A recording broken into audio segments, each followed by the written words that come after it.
All right, let's call this May 6th Sammamish Planning Commission meeting to order. And sorry for all the technical difficulties. We're getting started though. So let's start out with roll call. Mark Boffman, I'm here, obviously. Ratuja Indipuri. Here. Karthik Sitaraman. Here. Mike Bresco. Here. TC Labby. Hello, I'm here. Josh Amato. Here. And Karen Mel. Here. All right. Jackie, do you want to read the meeting accessibility statement? Yes, I will go ahead and do that, and it has slightly changed in the last 30 minutes. Pursuant to the Governor's Emergency Proclamation 20-25, the city is unable to provide an in-person location for the public to listen to the Virtual Planning Commission this evening. Meetings are still accessible to the public, and public comment is able to be submitted. As of tonight, the meeting unfortunately will not be able to be viewed live. We will record this meeting and we will have it posted as soon as we are able, hopefully tomorrow morning. In order to submit public comment, we will extend the public comment deadline to be Monday, which is May 10th.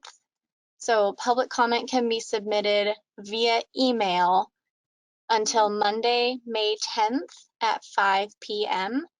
The email address you'll submit it to is planningcommission@sammamish.us.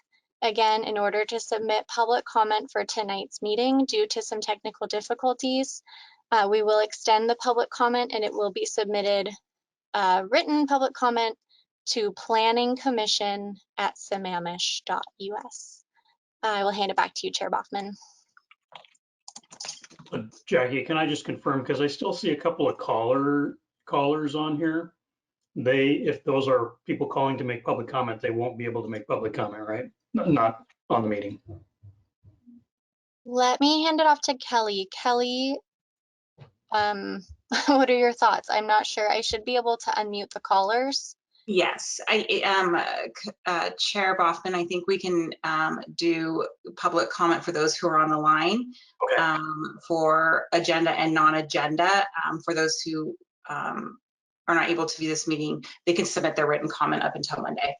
Okay, so we can still do those. I wasn't sure with the phone system, if it was a phone system issue, whether we could do that. So we will give it a try. Okay, next, before we get to that, is approval of the agenda for this evening. Does anyone have any comments or corrections or suggestions for the agenda? No suggestions, so the agenda will be called approved by common consent. Approval of the minutes from our April 15th meeting. If you've had a chance to review those, any comments or corrections from the meeting minutes from our April 15th meeting? Everybody's shaking their head no. So we'll approve we'll call those April 15th minutes approved by common consent. Now we can try to do our non-agenda public comment. Thank you. I'll read the emergency proclamation one more time. Pursuant to the Governor's Emergency Proclamation 20-25, the city is unable to provide an in-person location for the public to listen to the Virtual Planning Commission meeting this evening. Meetings are accessible to the public and public comment is still able to be submitted. We do have 2 callers on the line who will be able to give verbal public comment tonight. For anyone listening to this recorded meeting, you can still submit written public comment for this meeting. We will be accepting written public comment until Monday, May 10th at 5 p.m. By sending an email with your comments to planningcommission@sammamish.us. I will go ahead and unmute the first caller. Go ahead and begin by stating your name and where you live for the record. Hi, this is Mary Wichter. I live at 408 208th Avenue Northeast in Sammamish, Washington for the last 20 years.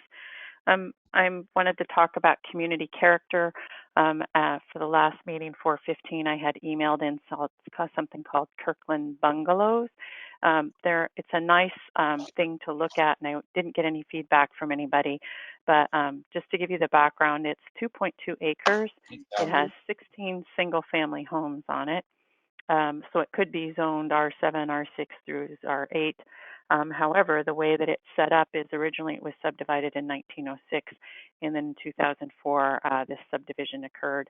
And the lots for the 15 lots are between about 2,300 to about 3,500, and there's one that's 4,000 square feet. So they're fairly small lots, but there's really a lot of good space. There's a gazebo for the HOA. The HOA has 7 tracts that it owns and about 12,500 square feet. So it has lots of open space, lots of greenery. It does have a stormwater pond overflow area. It's got green space that they share. So the homes themselves just have a single car garage, but a long driveway for parking multiple cars. Each home is about 1,500 square feet and it's 2-story, and they're just really nice and lovely. So I thought at least I'd hear that you liked it, that you loved it, or that you're not interested.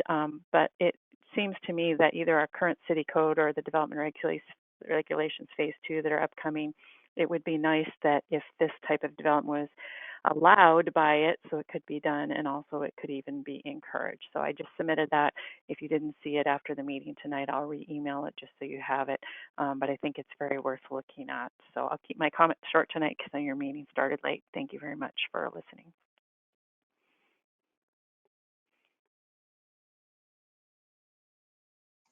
Thank you for your comments, Mary. And again, thank you for your patience. We're sorry to have to make you wait 30 minutes to submit your comment. I'll hand it back to you, Chair Boffman. It looks like our other caller is no longer here. All right, thanks. So let's move on to the main agenda item for this evening, which is old business, which is a continuing discussion about development code updates. And tonight we're going to talk about those categorized as medium priority or medium category items. So let's jump into them. Great. Good evening, commissioners. Jeff Arango with Framework, and I'm just going to share my screen with you.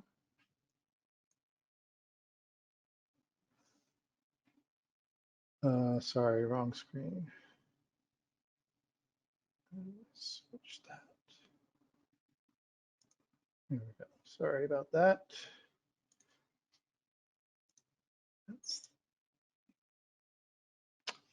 Okay. There we go. You should be able to see the opening slide, and just want to cover our agenda real quick. So we will kind of workshop the medium priority topics similar to the format of the last couple of meetings. We've also been working and have basically a complete draft of the high priority or red priority topics that we workshopped at the last meeting, and that's currently under internal staff review at the city, and we anticipate being able to have that available for review a few weeks before our June meeting. And we will preview some of that this evening and kind of walk that through with you so that you have some orientation to it when we send it to you, because it will be quite a lengthy document, just the volume of code sections and topics that were currently being addressed. And then we're working on the revisions to the green topics, so to speak, and expect to bring those back to you at the next meeting as well.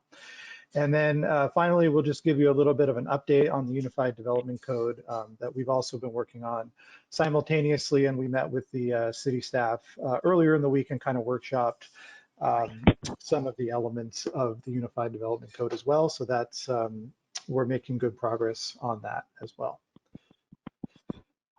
So let me just switch now to the Word document. So this is the document that was sent out in advance of the meeting, and we'll just kind of walk through these, and I'll give a little introduction, and then we can open it up for comments and questions. So the first one's pretty straightforward. It talks about existing use and development standard tables and calculations are confusing and require extensive cross-referencing for both potential developers and city staff. So you're likely familiar with that section of the code. It's a table, and it's either the development standards, things like building height, setbacks, or it's the use table.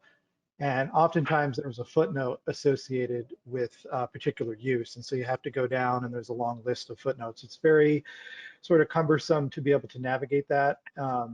And so we are, through the Unified Development Code, going to be able to consolidate and link that content in a way that is easier to navigate and does not require sort of scrolling up and down the page a number of times to catch all of the different footnotes.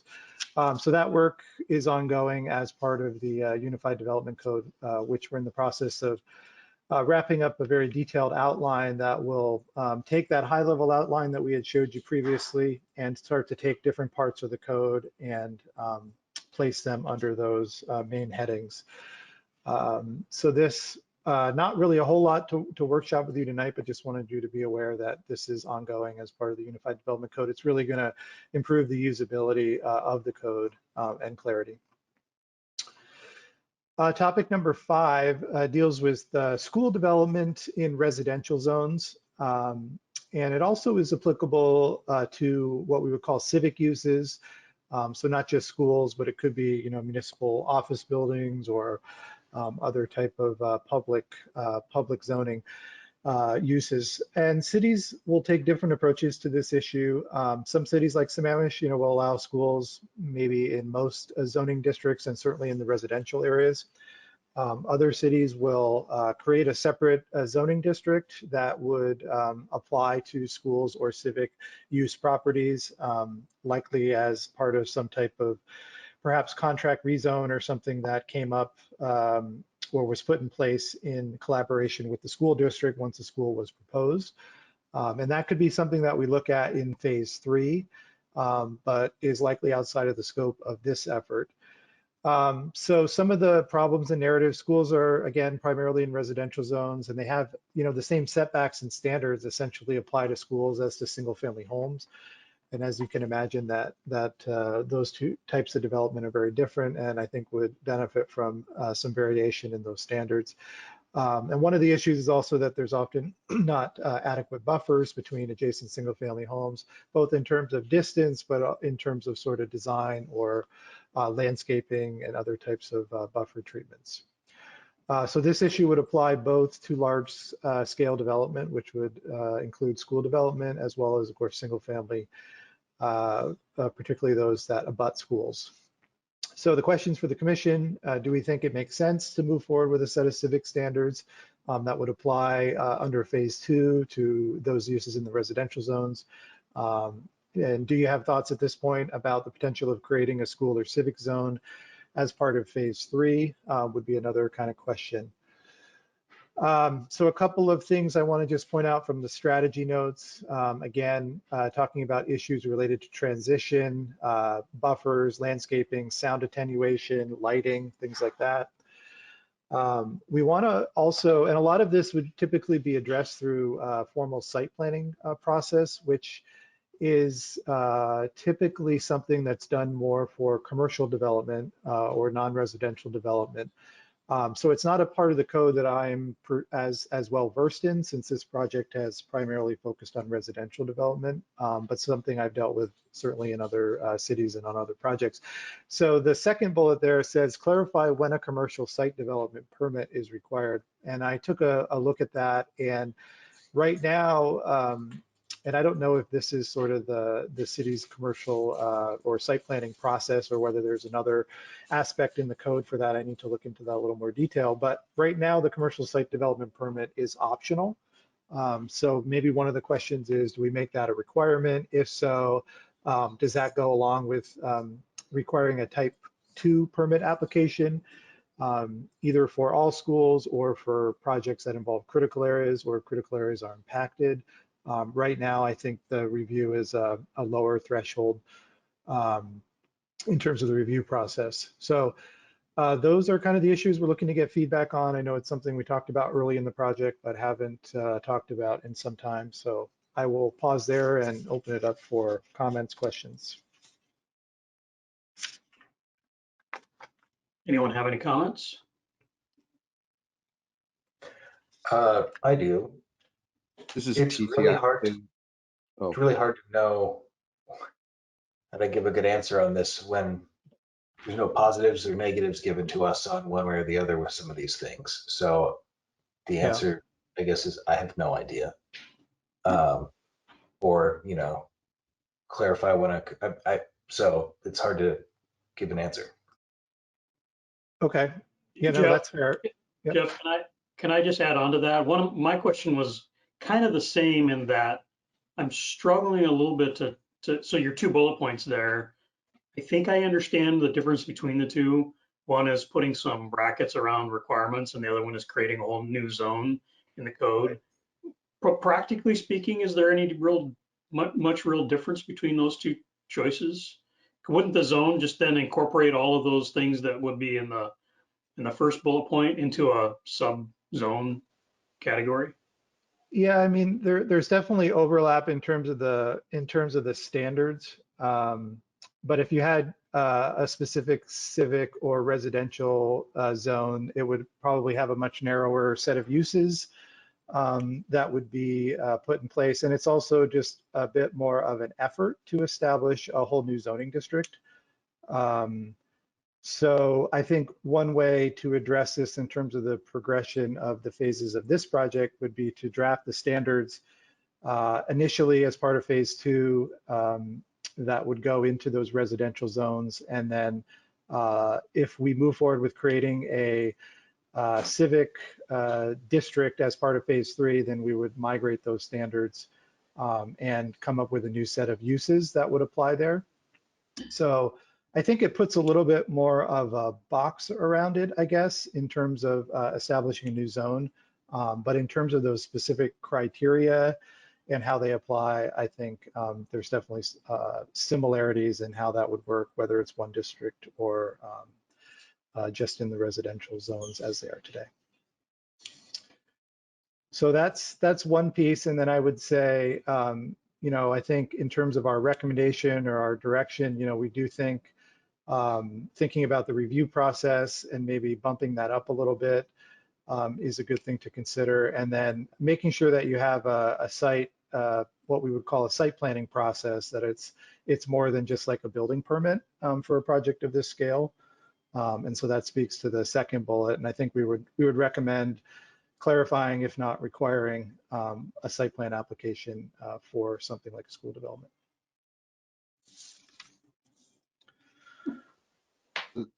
Karen or TC, I see you both have your microphones turned on. Did you have questions?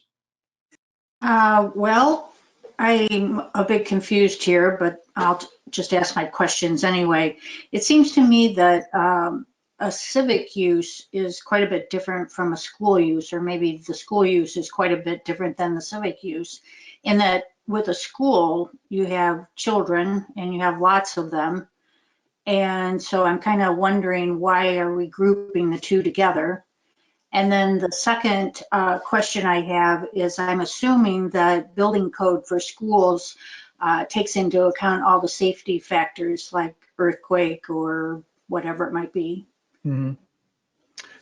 To the second question, yes, the building codes would include that. I think the distinction is that in single family zones, you tend to get just single family, or you get something like the civic uses, which would be a school, it could be a church, it could be a municipal campus, like the City Hall campus in Sammamish. So it's really a matter of scale. And so trying to apply like a 10-foot setback as you might do on a single family home on a single family parcel may not really make sense. So it's partly the use, but it's also the scale of the development and the potential impact on the neighborhood, both from the physical standpoint as well as from impacts like traffic and things like that. So it's partially how you treat it in the standards and partially how you treat it in the review process, so that you're not necessarily matching what you might for just a single family home.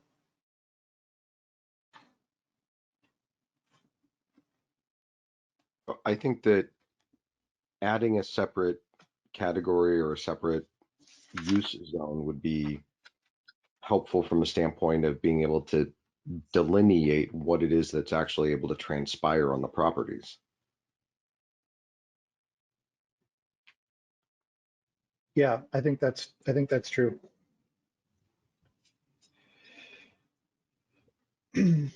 So are we coming to the conclusion here, Jeff, that these are not really an either or choice? It's maybe a step 1, step 2 choice? Yes. Yes, I think so. I mean, that would be, if we were to offer a recommendation, I think at this point, that would be the direction to go. I mean, we do have scoping for phase 3 where we can kind of dig into this a little bit deeper. But yes, that it's not an either or, it's more a progression. But again, if there was strong opinions by the commission, one way or the other, we would obviously, move in that direction. Any other comments? Yeah, go ahead. Yeah, I don't know that it makes sense to create a set of standards that apply to all civic institutions. I would separate schools from everything else simply because we might want to be a little more lenient on where we allow schools or the limitations on them, simply because we have such a great demand and need for more than we do for maybe a new city property or something like that. So I don't know that we should necessarily have a blanket standard for all civic uses, maybe separate schools from that. Okay, yeah, that's fair. I'm just going to add that to my notes here.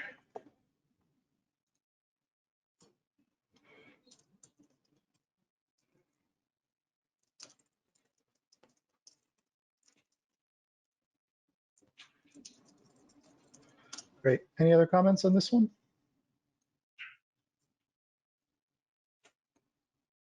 Okay, great. We will start working on the code sections for that.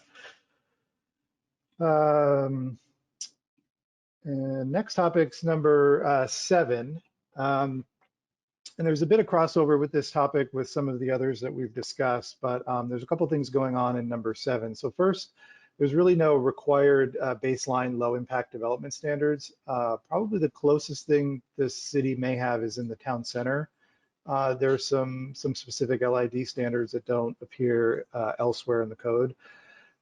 There are some incentives which are pretty common for cities to use, but my understanding is they really have not been utilized very much. And so our preferred solutions would be, 1, develop required baseline standards for LID with a focus on sustainable site planning, which is a related effort ongoing at the city. Incorporate the LID incentives potentially into the new planned unit development code, so that those would become part of the potential benefits that you could achieve through better design under the planned unit development standards.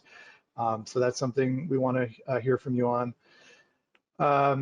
I went through the first example, which again is that those incentives really are not being used. And then the second one, projects are being developed without incorporating basic LID components or avoiding stormwater runoff through sustainable site planning techniques, which would be like preserving vegetation and kind of using natural systems to the best possible way to deal with runoff. So this is an issue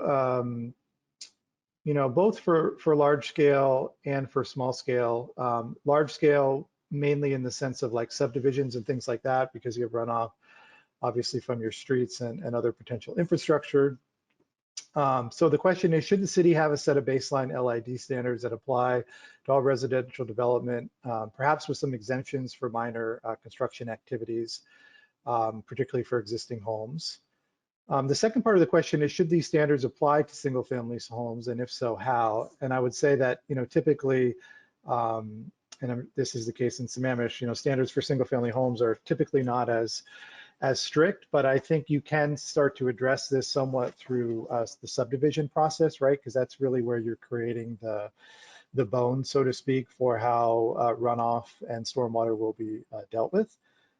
The other thing to keep in mind is that we've been talking about perhaps having some potentially larger lots as part of the base set of neighborhood design standards. So when you come in for a subdivision, we might end up with larger lots than we currently have been getting. So that could afford some opportunities for more aggressive LID approaches, right? Because there's more room to allow for infiltration, vegetation preservation, and things like that. So we have written, and I will show you where that occurs when I go back to the other presentation piece on neighborhood design. So we have started to write some neighborhood design criteria relative to this. And one of the things that we've been kicking around is under the base program meaning sort of like a regular standard subdivision, you're not trying to use the plan development code. If the lots are above a certain size, maybe consider requiring all stormwater runoff be kept on site because there's the space to do it, and it's kind of the trade-off between not preserving maybe as much open space and having larger lots. This is something that's very common requirement for commercial properties, including in Sammamish. Your post-development runoff cannot exceed your pre-development runoff. Tends to be more allowances for residential development. Obviously, in cases where there's significant topography, there might need some flexibility, particularly around, say, driveways that are draining into the street or something like that. But to the extent that we might be able to, particularly for new subdivisions, keep that water on site, could have a very significant beneficial impact on the environment. And I think would be a fairly innovative approach that I'm not sure a lot of cities have gone to that level yet. I did do some review of some of the codes of the adjacent cities on the east side, and did not find anything quite that aggressive. So that's kind of where we're at on that topic, and I know this is a really important one, and so I'll stop there and ask questions or open up for questions and comment.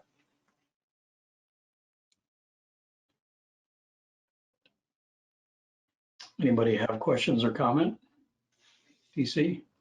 Yeah, I think that one of the points about having a baseline standard is relatively important. It's hard to hold anyone kind of accountable to anything when there's really no standard at which anyone is been held accountable, past or present, right? Yep. Yeah, no, that's fair, and I would say that implementing LID is challenging. It really is challenging. I've been involved in permitting, planning for stormwater policy. It's just one of those things that is really challenging to implement in the same way that the policies stated. So I think we have a real opportunity to kind of think creatively about that.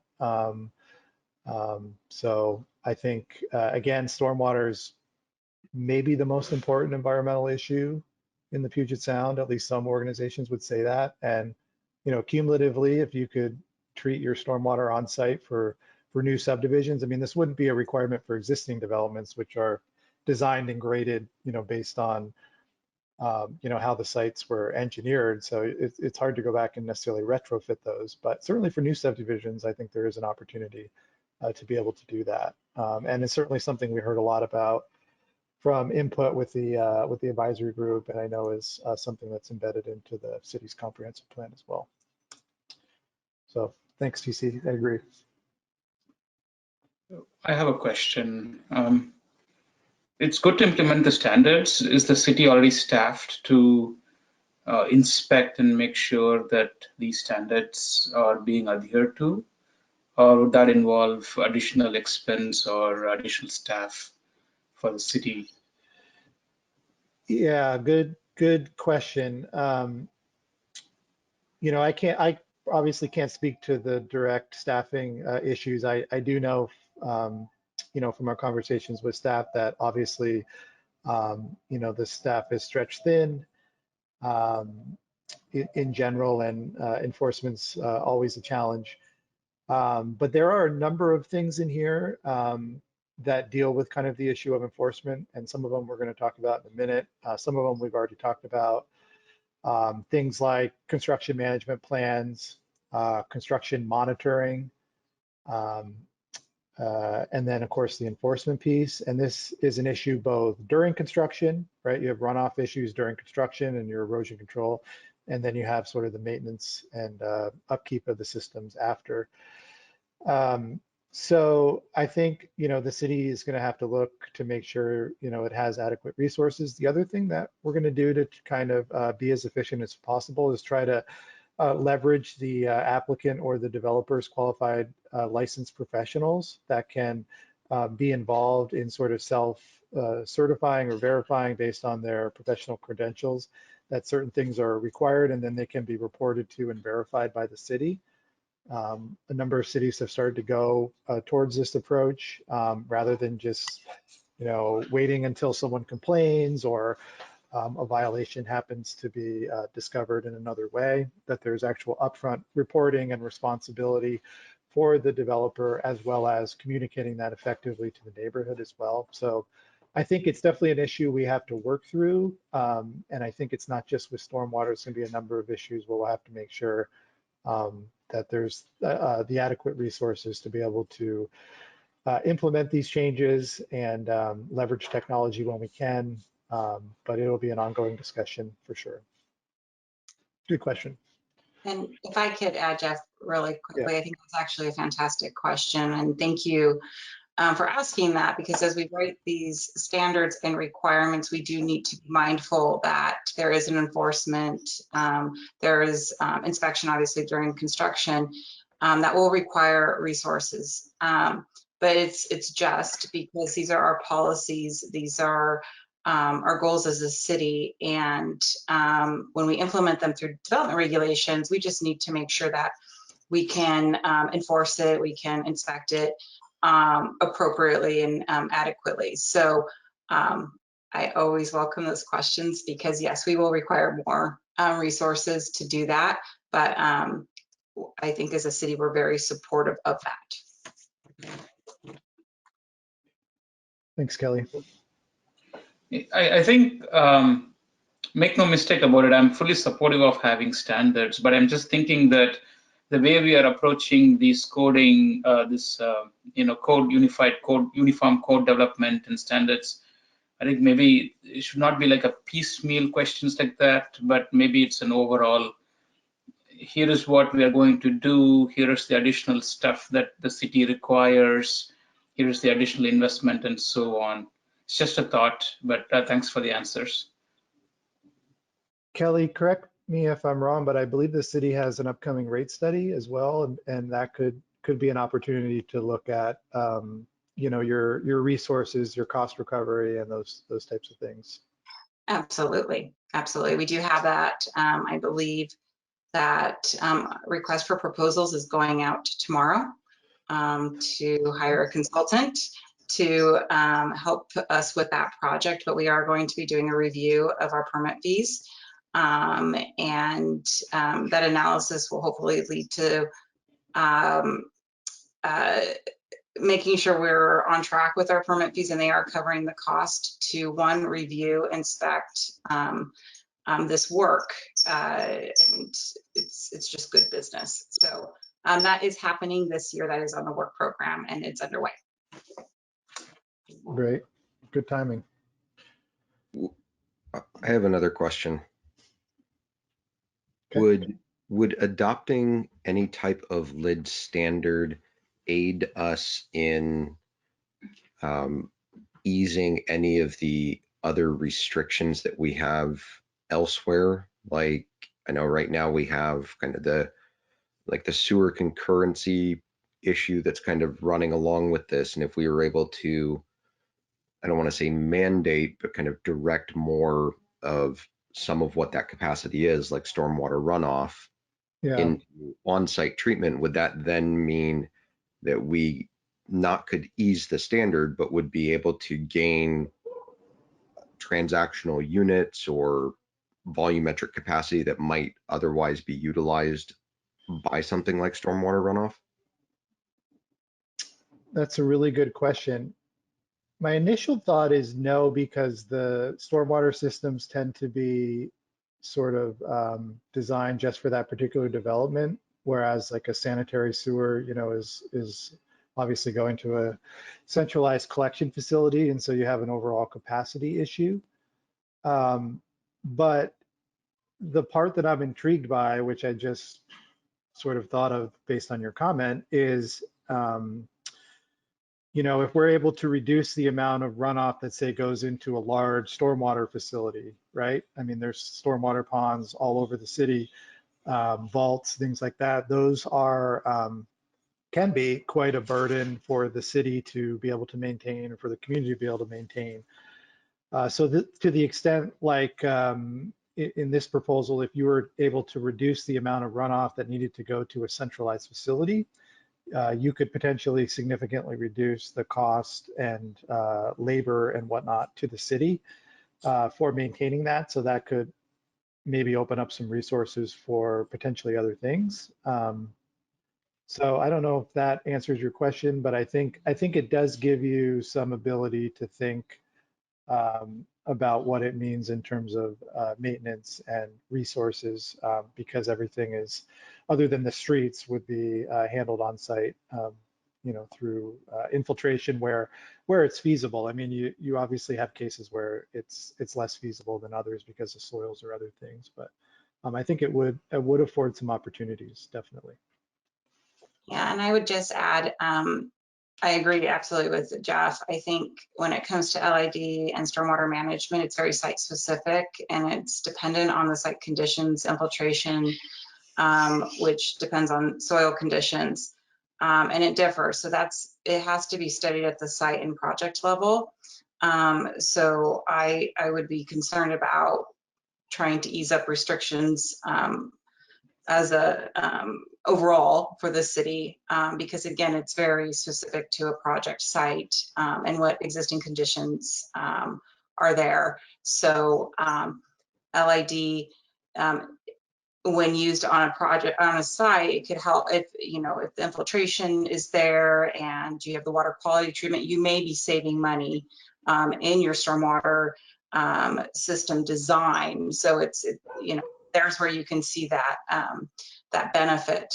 But to address it and reducing any standard or requirements else, kind of again globally, would be very difficult.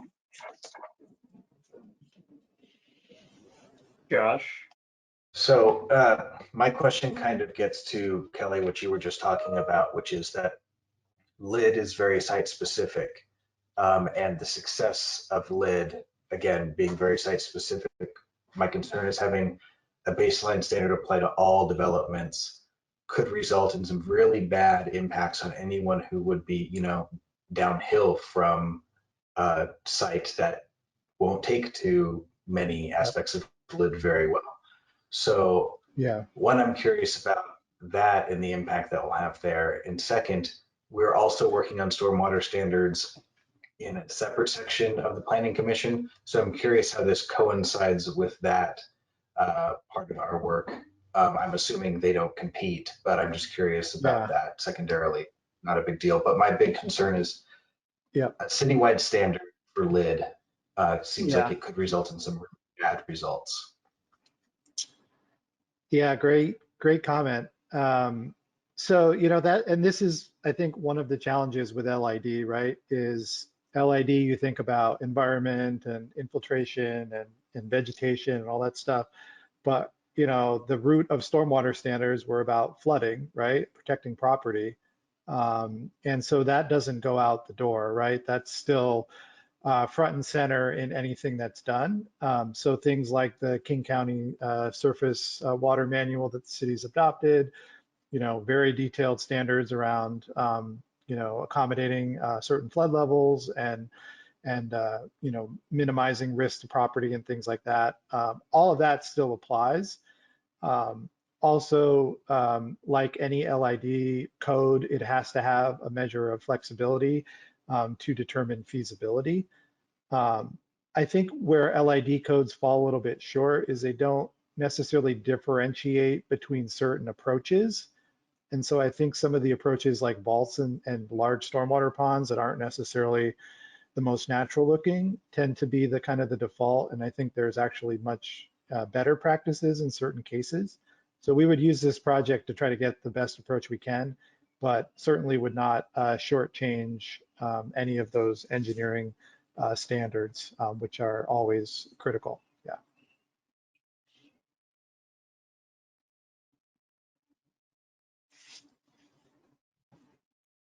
You're muted, Kelly. Yikes. Okay, well, I will start over. Thank you. Yeah, to answer your question related to the difference between the phase 2 development regulations and the stormwater work that's coming to you here shortly. The difference is that the work that's coming to you guys later on, gosh, when is that scheduled? I think is that June? So maybe not too far away. That is more administrative. So what we will be presenting to you are red lines to when a developer could ask for an adjustment. So right now, when they submit a land use application in their stormwater design, they go through a hearing, there's a public process where people can comment on it. And then sometimes, and then that's approved. And then what happens is they come back during site development when they're ready to start working on the site, and they'll ask for an adjustment. And what our city council has asked us is that, hey, there needs to be more transparency, because during site development, there is no public process or an opportunity for folks to comment on that adjustment. So changing the design of their stormwater system. So that is what we're going to be addressing in the stormwater rates. We're actually not going to change any stormwater when it comes to design and any of the standards that currently exist today. It's more administrative of having that information up front so that the community and public can comment on it during the land use phase of the project. And if they do want to change it, if they do want to ask for an adjustment during site development, well, there will be a process where the community can make those comments. So that's that work that's happening later on this summer. And it is, again, more administrative. Okay. So the changes that we're being asked about, it would be a move from an incentive-based LID work to a baseline requirement where you could get out of it by showing infeasibility for that project. Am I understanding that right? Yeah, correct. Yep, correct. Okay. Yep. And then can you talk a little bit about planned unit development standards? It says new, so can we get a little context on what it means in relation to this and what planned unit developments are? Yeah, so we'll cover that a little bit when we get done the medium topics, but I'll preview that a little bit now. So, typically it is very typical for cities to have a set of standard requirements and for residential development. I would say that's often things like a minimum lot size, right? In Sammamish, you don't have a minimum lot size and you allow this sort of flexibility in design, which can be a good thing. But that's why, again, you're getting, in some cases, more open space and really kind of fairly small lots and big houses. And so what I think our approach would be is to create the base program that's a little bit more predictable. Again, like we may not do a minimum lot size, but we may have that floor to area ratio or something that, again, is a little more in line with the traditional character of Sammamish. And then for those that want to do something perhaps more creative, right? They want to provide some additional open space and they want to reduce their lot sizes and they want to have a little bit narrower streets and maybe they want a little modification on the setback, but they're able to come through a process and demonstrate that what they've put forward has an array of community benefits and is essentially a superior design to what would have come out of the base program. And so as part of that, there's often some incentives that go with that. It could be some form of a density bonus. It could be a number of things that you have to achieve, like a rating system, which is kind of how the LID incentives work. So let's say here's the base LID standard, but you've gone above that and you've designed your whole site to be really high value LID infrastructure, green infrastructure that exceeds the standards, and you get a little bit of a additional benefit of that. And we can talk through in our future meetings exactly what that looks like. So that's kind of what we're thinking. So as opposed to just having these LID standards sort of work in their own, it would become part of a sort of kit apart that could be used in the plan development process. So I hope that makes sense, and I think I can clarify some of that when we get to the other part of the presentation.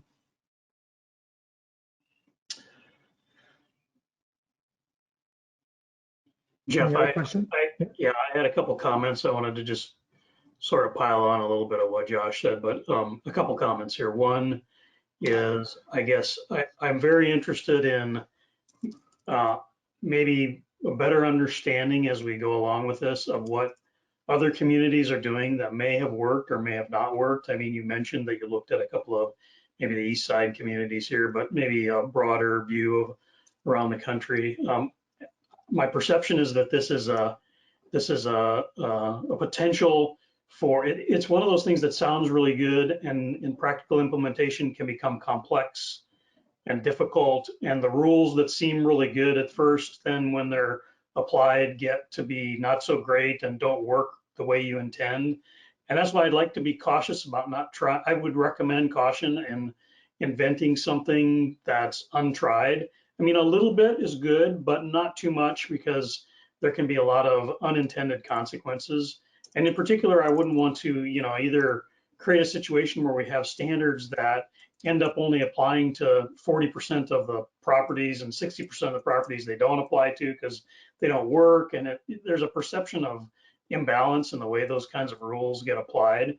And on top of which, some of these things I feel like they could have the potential to add a lot of cost to someone wanting to build a house. And, that needs to at least be considered as we go along.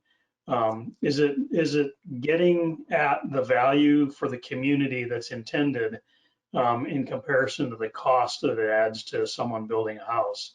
Maybe on a large scale development or a subdivision, that makes some sense, but these things can add a lot of money sometimes, and you have to look at what you're really getting for them.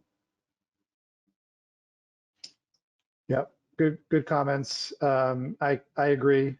The last thing we want to do is put something in that's not workable.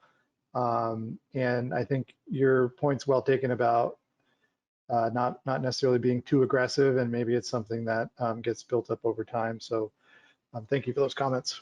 Certainly take that into consideration as we move forward.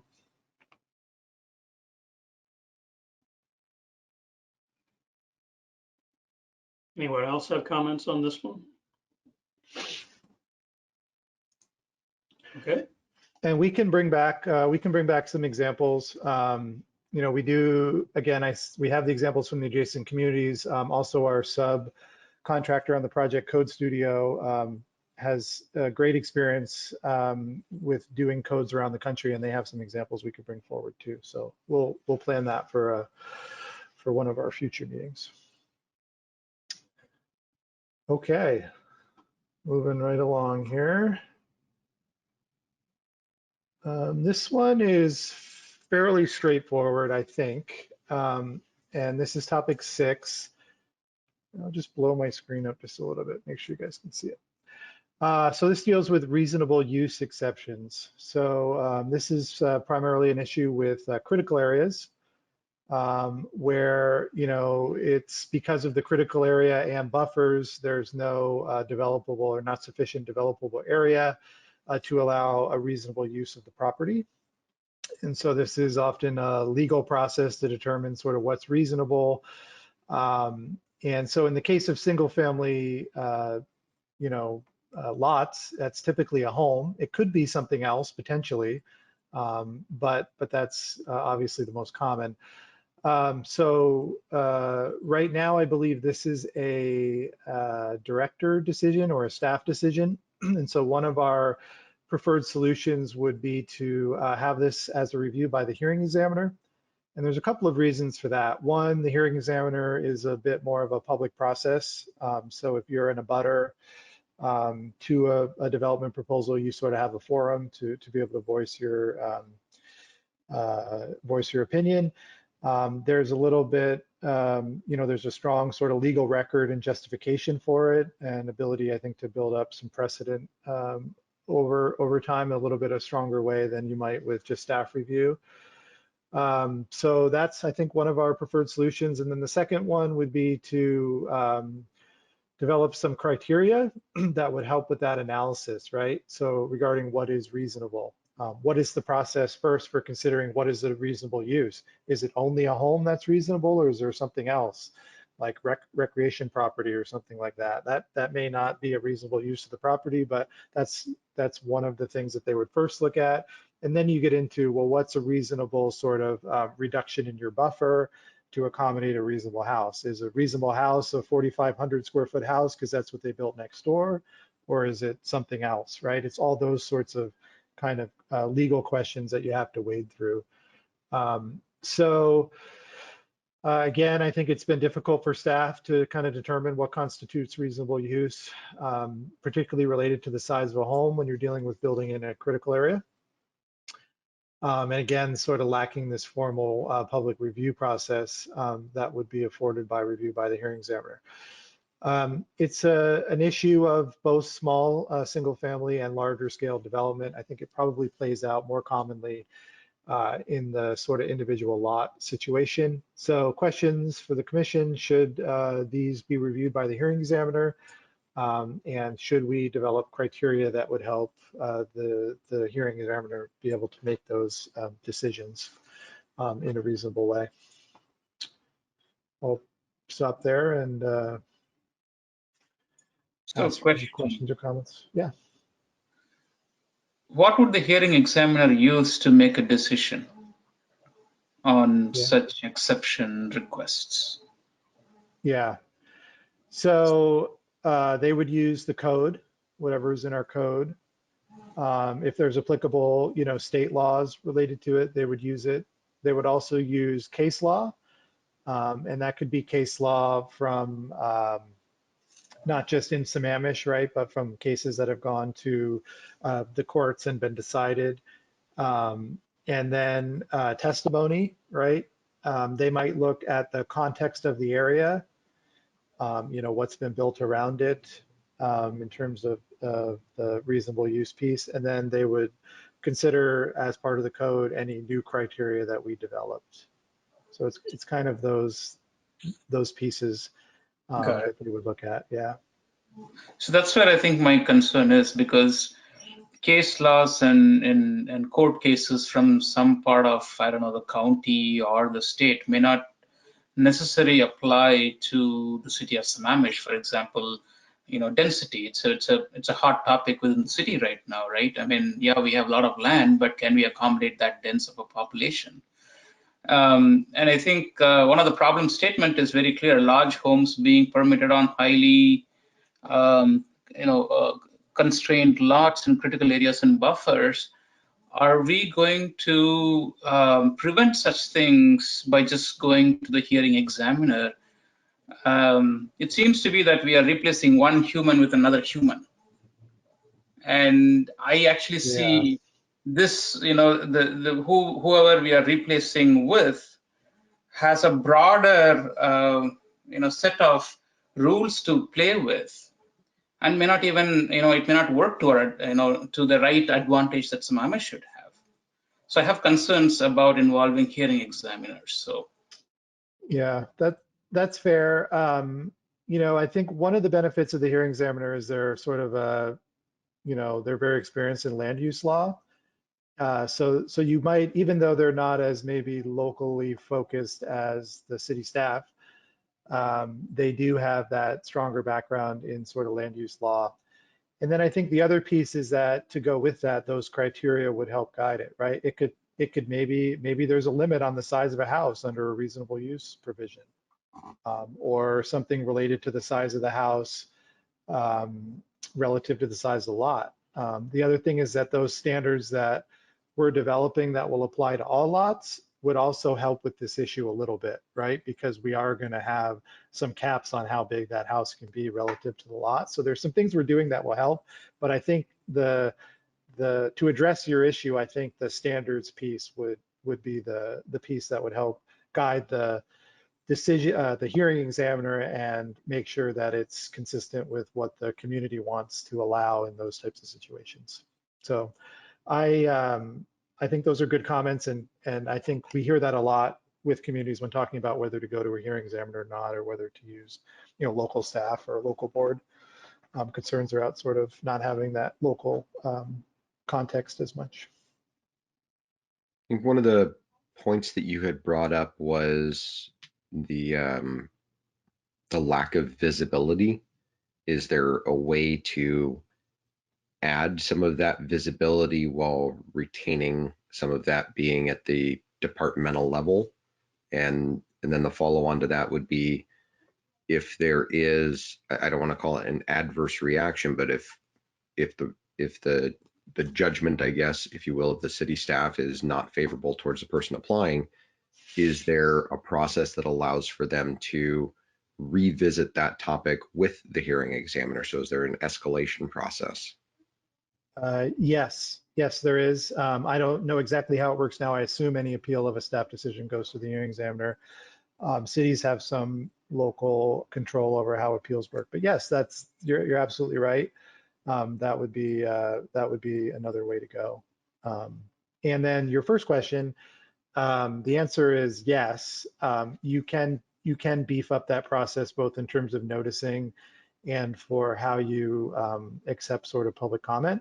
And we are working on some other strategies related to that just in general. But yeah, you could sort of bump up the public process, but still have a staff review, and you could then escalate based on appeal to the hearing examiner. Yep.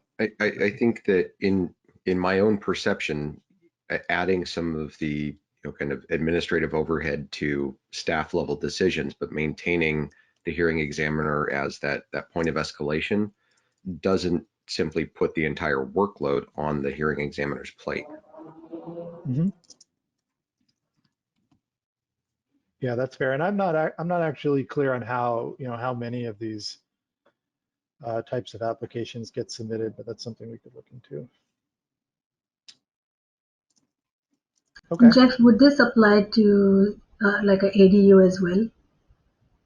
If somebody wanted to build an accessory development? Yes. Okay. Yes, it would.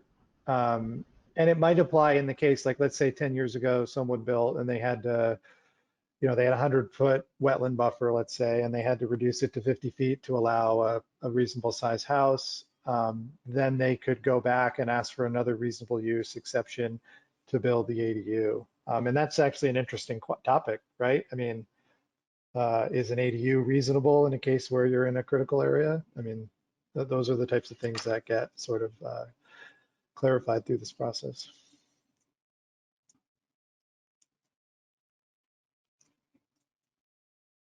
Anybody else? Okay. Okay. So thanks for those comments. We'll continue. I'm taking detailed notes, so we'll take these into considerations, come back obviously with more detailed proposals, and we'll give some thought about what it would look like based on TC, your recommendation, and I'll talk through that with the city staff. Okay, just I think a few more left. So 15, and then the next one I think is 31. These ones are quite similar. Chair Baughman pointed this out in an email, and I agree. And this is also highly related to a number of other topics that we've already talked through with you, but it's basically about, 15 is about construction management and sort of managing impacts during construction. So this deals with things like permit conditions. One of our recommendations would be to have a standard set of permit conditions that can be applied to all projects related to construction activities, requiring a pre-construction meeting with planning and building officials where that sort of handoff is happening from building planning review to building review. So there can be discussions around the details of the permit, construction staging and construction management. And we have a note here to look at the fee schedule as it may need to be bumped up a bit to handle any increased need for cost recovery. And then third, require applicants to sign an affidavit prior to construction verifying that their erosion control fencing will be installed. And we've also added, I think in some of the draft code we've already developed, and I think talked with you already about an increased fine for that when their erosion control is not properly maintained. So some of the examples, homes in the neighborhood are impacted from construction. Again, this tends to happen in quite frequently in some of the older neighborhoods with challenging construction sites. Projects begin construction and everything's looking good. They got all their erosion control in, and over time that is not maintained. Sediments leaving the site with runoff, which is a big potential environmental impact. Or even potentially worse, traveling onto adjacent properties, causing potentially damage. So this is a topic certainly for small projects and large projects. And our questions, should we implement new standards for construction management, requirements for an approved construction management plan, and this idea of having this pre-construction meeting with building and planning to help deal with that. Handoff, strategy notes. This is highly related to topics 9, 14, and 16, which are grouped in the green topic summary. And then since these ones are related, I'll just go through 31 and then I'll stop. So this one deals with critical areas and natural vegetation are not adequately protected during development. I would also say it's an issue after development, right? And some of this, may be that properties change hands or whatnot. People are not totally aware of the limits. In some cases, it's, could be done intentionally. So some of our potential solutions are require site plans to be recorded.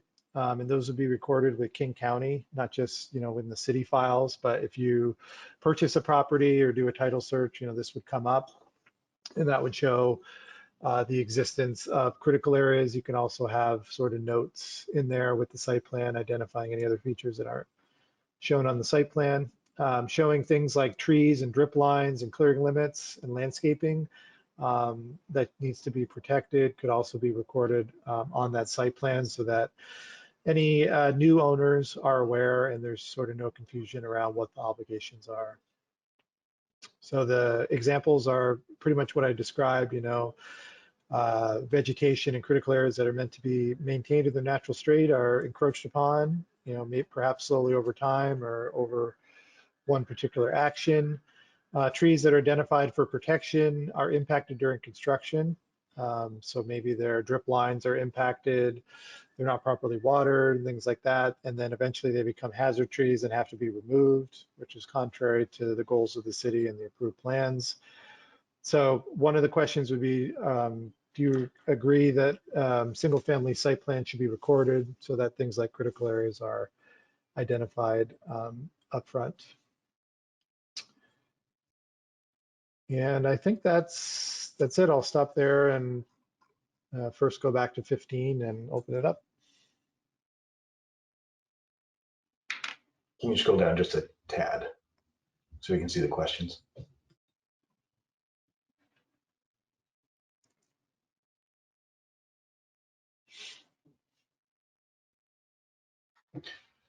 So I'll kick it off. I think for me, the answer is yes to all of those. But in one of them, a fine was mentioned. And one of the issues we've had before is that fines are just the cost of doing business. And so it's ignored. And so I think there should be some formula used for the value of the development to increase the cost of the fine so that it has some teeth, because $1,000 fine is peanuts for some of these things, whereas it's a big deal for others. So. Yep, good comments. I agree with you, and we're continuing to work on what that would look like. But yep, good point. $1,000 is not going to be a major behavior changer for a very large project, or perhaps even a small project.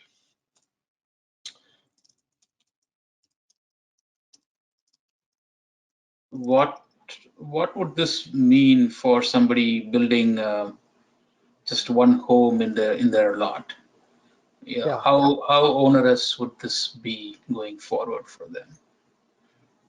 I don't think it would be particularly onerous. I think it's kind of like showing your work, right? I mean, theoretically, people should already be doing all of this stuff, right? but it's showing your work. It's acknowledging that there's now a standard set of permit conditions that have been communicated to you. It's following through. So following through could mean maybe there's some reporting requirements. Maybe you have to show us, send us photos that your erosion control is properly installed, or maybe your one of your professionals has to routinely verify that. Maybe there is communication with the neighbors around when you're getting some deliveries, or is there a period where the utilities have to be shut off? So I don't think it's adding a lot of new requirements. It might add a little bit in terms of your reporting, but this is stuff that really should all be mostly happening already. So I don't think it's too onerous, and certainly for bigger projects, where it's all construction activity, let's say, in a newer project, it's a little bit of a less issue, and I think those construction management plans are probably happening in more detail for those projects. What we've heard is that this is, really an issue in some of the more challenging older subdivisions, maybe where there's, really limited access, critical areas, tight building sites, topography. Things like that. So I don't think it adds a whole lot of necessarily cost, but it sort of solidifies the process more and adds more opportunities to verify that things are being done right. And probably one of the bigger changes would be more extensive penalties. Got it. Thank you. Yeah. Back to number 15. Second bullet point, second question. Should the city require a pre-construction meeting with city staff to discuss construction staging and management? Isn't that obvious what you have to do? I mean, you've got all kinds of rules and code written on the staging and the management. Why do we have to have a meeting? That would be an additional cost. Yeah, good question. I think, again, it's part of it is, again, the communication piece, both from the city to the applicant, but also from planning to building. And so to be able to have those three entities in the room, I think there is a benefit. Maybe if there's, maybe there could be some provisions, like if a developer has, successfully gone through the system or some other criteria, maybe there's a way to kind of streamline that. But particularly when there's maybe someone newer to the community and maybe isn't aware of all the rules, I think it could be a benefit to have that communication. And we've heard some evidence that the communication between planning, which does the land use review and the initial permitting, and building could be strengthened. And so this would be a way to do that. But I agree there might be some instances where maybe it's not necessary, and so we could offer perhaps some flexibility for that. At some point earlier in our discussions, we had talked about maybe a training course for builders or even applicants, where all of this would be explained, and perhaps that could eliminate the need for another meeting. Don't want to lose sight of that. Yeah, no, that's a good point. Yep. That might help streamline, or maybe there's, like if you've gone through the training, maybe you have a different set of, your requirements are a little bit less. Mm-hmm.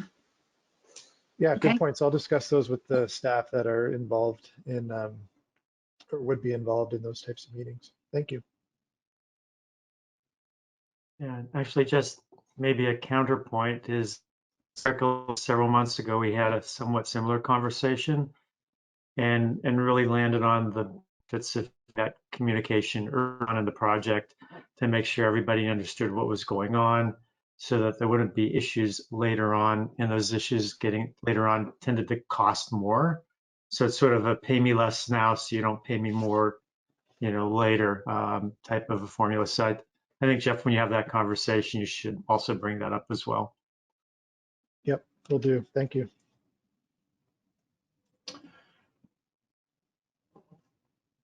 Any other comments on that one? We could go to 31. Let me make a little bit of a comment here. Please. First off, I think for everybody, a construction management plan is an absolute requirement in all the larger communities that you would ever build anything in, and is frequently, I mean, the level of difficulty and complexity to get through it compared to what we're talking about here would probably shock you. It's very challenging sometimes. So I absolutely think that in Sammamish, requiring something as basic as expecting a developer or a contractor to create a simple plan of what they're going to do and make the commitment to do it should certainly be a prerequisite to getting any kind of a permit for a substantial project, whether that be a single family home or a larger development. I also think that I don't really see it in here. I hope that we'll be very thoughtful though about who is presenting and committed to that CMP, because we want to make sure, and I think this is the intent, but I would want to make sure that a developer can't just try to hand this off to, if they're hiring a contractor and then try to hand it off to the contractor. And then when things go wrong, blame that contractor, that sort of thing. It has to be very clear who's obligated to live up to these commitments. And it has to be, like I say, if it's a developer of a subdivision or a property owner for a single family home construction or whatever, however we decide it, it's got to be at the right level so that it cannot be ignored by the people who can make the difference and passed off to someone who is less likely to comply. But I am fully in support of requiring CMPs. They're super common in other places and add tremendous benefit when you have the focus on making sure there's a good plan in advance. Yeah, great suggestion. We'll make sure we identify the parties, responsible for meeting the requirements. Yeah. Great. Any other comments on this 115? Okay. How about 31?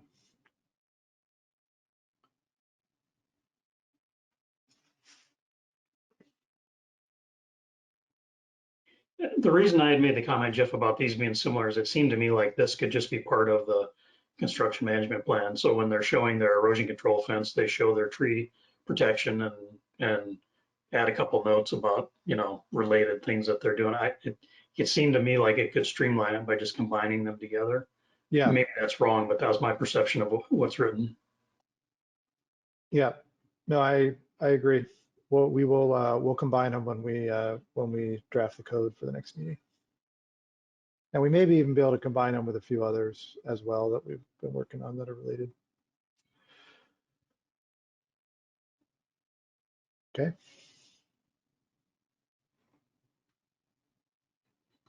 So that's the last of the yellow topics. Any other final thoughts on any of the materials we just presented? Otherwise, I can go to the presentation and walk through some of the neighborhood design stuff.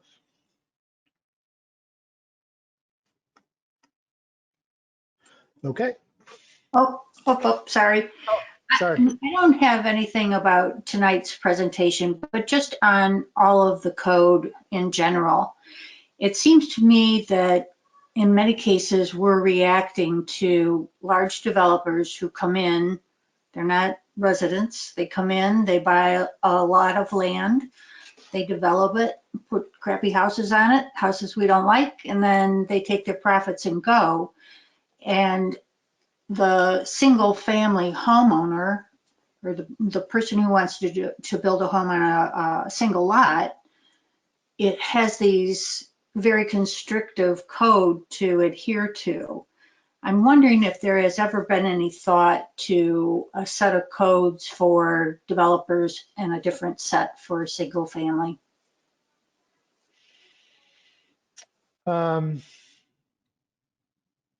You certainly can vary your standards to some degree based on the size of the development, but sometimes those distinctions are not always that big, right? I mean, someone could buy a lot and build a house for themselves, right? And in that sense, they're a developer. But you could also be a developer that's developing single family lots, and you could, be a Sammamish resident and connected to the community or not at all. So I guess I would look at it more from the standpoint of the potential impacts of the project. so that maybe you have more stringent requirements that apply to those large scale projects, regardless of, you know, whether they're local or out of state. So I think it's hard to kind of make standards based on who the applicant is, but certainly the scale of the project. And I think we've had a lot of discussion, and I think it's an important issue anytime you do anything dealing with single family is, you know, making sure you understand when, you know, the developer develops something and a homeowner now owns it, that they don't have something that's unwieldy or is beyond their sort of capabilities to be able to, you know, satisfy the requirements. So I think the other thing I think you can do in the case of large developments where you're getting the, you know, the sort of standard homes, you can develop standards that essentially prevent that. I mean, that is entirely within your authority to be able to do. And I think one of the examples I'll give just quickly, I was thinking about this the other day, is one of the things that some communities do, if you think about, say, commercial development, right? And some communities get concerned around the character of sort of generic, national-based, either retail or fast food and then those types of stuff, right? And so they say, well, this looks like anywhere USA. We don't, you know, we want something that's unique to our community. So you can develop a variety of tools to help you avoid that. You could limit what's called formula-based retail or formula-based restaurants. You could integrate design standards so you can't have the same restaurant or store that you have in every other community. It has to be unique. And although this maybe hasn't been done as much, I think there's a way to essentially apply those same principles to these larger developments so you get something that is for Sammamish and not, you know, a product that's just simply imported here. So that was a bit of a tangent, but I think there is a way to address it, but it's maybe not through who the applicant is. I guess I didn't state it correctly. It wasn't who the applicant is. I was just from the standpoint of a single family person. Some of the regulations clearly are in reaction to what has happened in Sammamish. And it just seems like the single family person has to adhere to these things that are ridiculous for their particular situation, which is just one small lot. So not the standpoint of the applicant. I don't care who the applicant is. I probably shouldn't have said, you know, somebody from out of town comes in and buys the land. I should have said, you know, larger developments, maybe it's more stringent. The codes are more stringent for them. And, you know, allow the single family to have some flexibilities that maybe would be difficult to apply to a larger development. Yeah, okay, thank you for clarifying. There definitely is a way to do that. And I would say some of the neighborhood design stuff that we've written related to development on individual parcels only applies to new larger developments and wouldn't apply to an existing lot. So you can do it that way. A lot of the procedural requirements for a single family home are much easier. So, you know, some of the things that you have to go through for a large development, you know, you don't have to go through for a single family. And then I think some of these things should be scaled appropriately, right? So your construction management plan for developing a single lot obviously would be much different in terms of time and cost and effort to develop for a much larger project. So I think we are trying to do that as we move through these, but I think it's a good reminder to always think about the difference between how these standards apply to larger projects versus the individual single family project. I would even go so far as to ask if, like, the director could have some flexibility on certain codes, like, you know, a single family calls in and says, you know, why do I have to go through all this blah, blah, blah? And the director says, I see what you're saying. It sounds reasonable. Yeah, fine, go ahead. Yeah, I think the challenge is that actually a lot of the significant impacts that we've heard from the community have actually come from these small projects.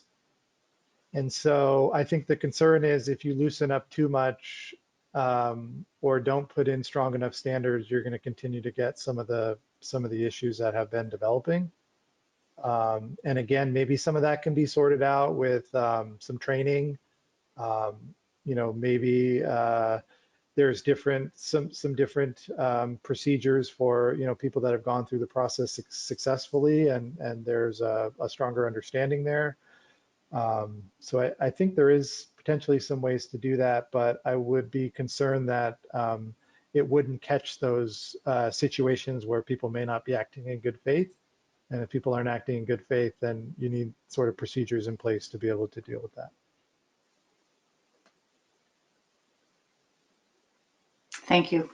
Yeah.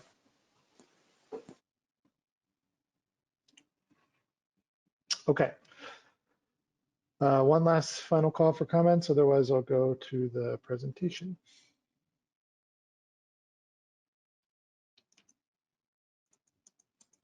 Yep, let's go ahead and move on. Okay.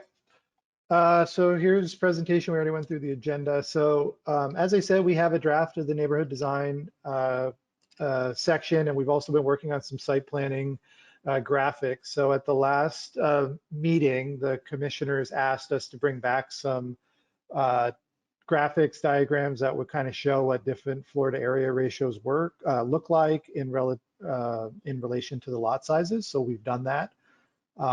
And we've also added back in some of those diagrams we showed you early in the process that were showing sort of what you're getting today in terms of some examples of development in the community today. So this is an outline, and this is kind of has the look and feel of what the sort of table of contents or the document design would look like. So neighborhood, these are sort of they're kind of sequential. So the top line 2130, that is the new chapter in the Unified Development Code, and this is using the new numbering system. There's kind of three main sections. So it's purpose, intent, and applicability. So purpose intent is just kind of a general statement. What are we trying to achieve here? And sort of to orient the code user. And then applicability, where does this apply? And again, this is just the R zone, so R1 through R18, and applies for any mostly geared towards subdivisions and short subdivisions. There are a few standards that apply to new lots as well. The second section has the design principles, and we had previewed those with you at a previous meeting. And again, those are less regulatory. They're more, again, to orient, kind of to provide connections to the comprehensive plan and sort of city policy, so that when someone reads it and understands what the intent is, as they're going through the standards, they're thinking, okay, now I understand what they're trying to achieve here. We want to be really kind of upfront about that.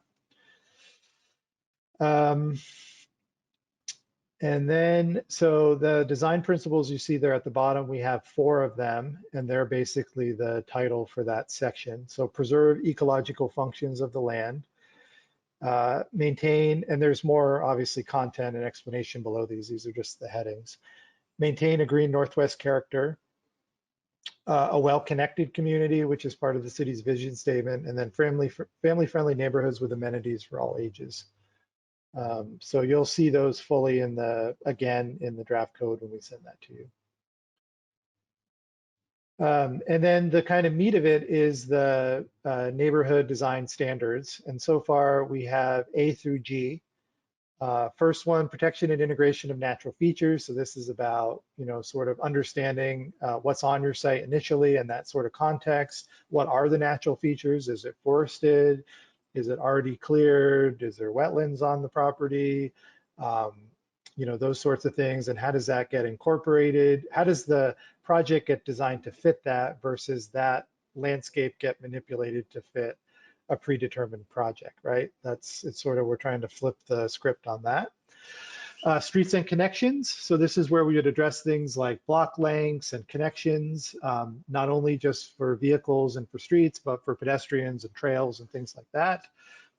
This is where we could put in some limits on, say, the length of dead-end streets and things like that to start to improve overall connectivity. And again, in cases where there is really no opportunity to connect, there would be some flexibility around that. But those are important issues for not only transportation, but emergency access and things like that need to be considered as well. The next one is the open space and recreation. I have a couple of slides to show you on that, but that is a really important section because it gets into the interface between open space and density and how big your parcel sizes are, both for the base neighborhood design standards as well as for the planned unit development code as well. So I want to talk about that with you. Next one would be on parcels and sites. How big are your lots? How are they oriented to the street frontage, and things like that. We have some sort of basic landscaping frontage standards that we're going to apply that I think are pretty simple and wouldn't be sort of onerous. And those would apply only to new lots and new subdivisions. So it wouldn't apply to, say, every homeowner, but things for like planting trees and things like that along your frontage. Again, trying not to be too onerous. Next section will be parking. So if you're doing a subdivision, you got to tell us how much parking you have both on and off street. So we're not getting streets that are too wide or streets that are too narrow or too much parking or not enough parking. We want to make it to fit the neighborhood. We want to make sure we're not building too much impervious surface and causing more runoff and exacerbating some of our challenges around stormwater. So that section is important both from a procedural standpoint and providing that parking summary as well as from a sort of community design standpoint.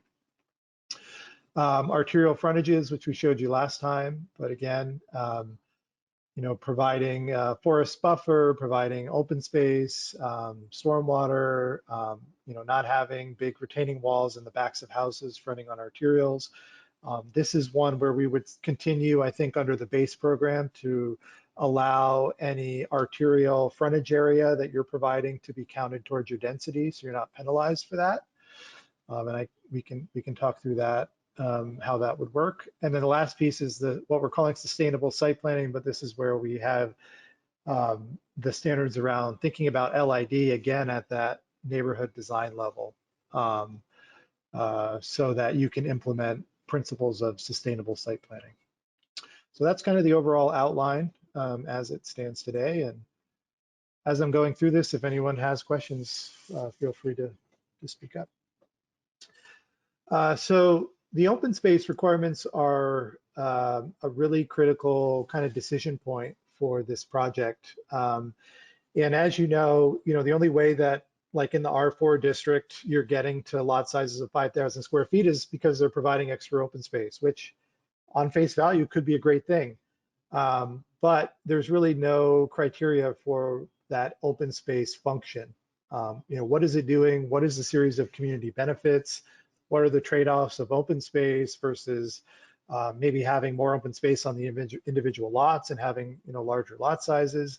And then I think a big policy question is because currently if you provide additional open space, it counts towards your density. And one of the questions is, should we allow that other than that arterial frontage area? Because we know that has a public benefit and we have criteria for it. Should you be allowed to provide additional open space? Or another way to phrase that would be, can you reduce your lot size through providing more open space without going through that planned unit development process?